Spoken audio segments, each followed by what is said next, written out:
કાંકરેજના થડી જાગીર મઠના મહંતને લઈ વિવાદ. જગદીશપુરી દેવલોક પામતા થયો વિવાદ. અંકિતપુરીને મહંતની ચાદર ઉડાડતા વિવાદ સર્જાયો.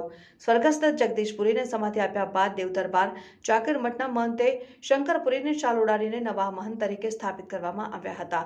રાજકીય નેતાઓ મહંતો અને એસપી વચ્ચે બેઠક. બંને પક્ષના સંતો મહંતો અને ભક્તો દ્વારા નવા ગાદીપતિ તરીકે ખેંચતાણ ચાલી રહી છે. ત્યારે હવે કાંકરેજ તાલુકાના 450 વર્ષ જૂના ઇતિહાસને રજૂ કરીને કોર્ટમાં ઘા કરવામાં આવે તો નવાઈ નહીં.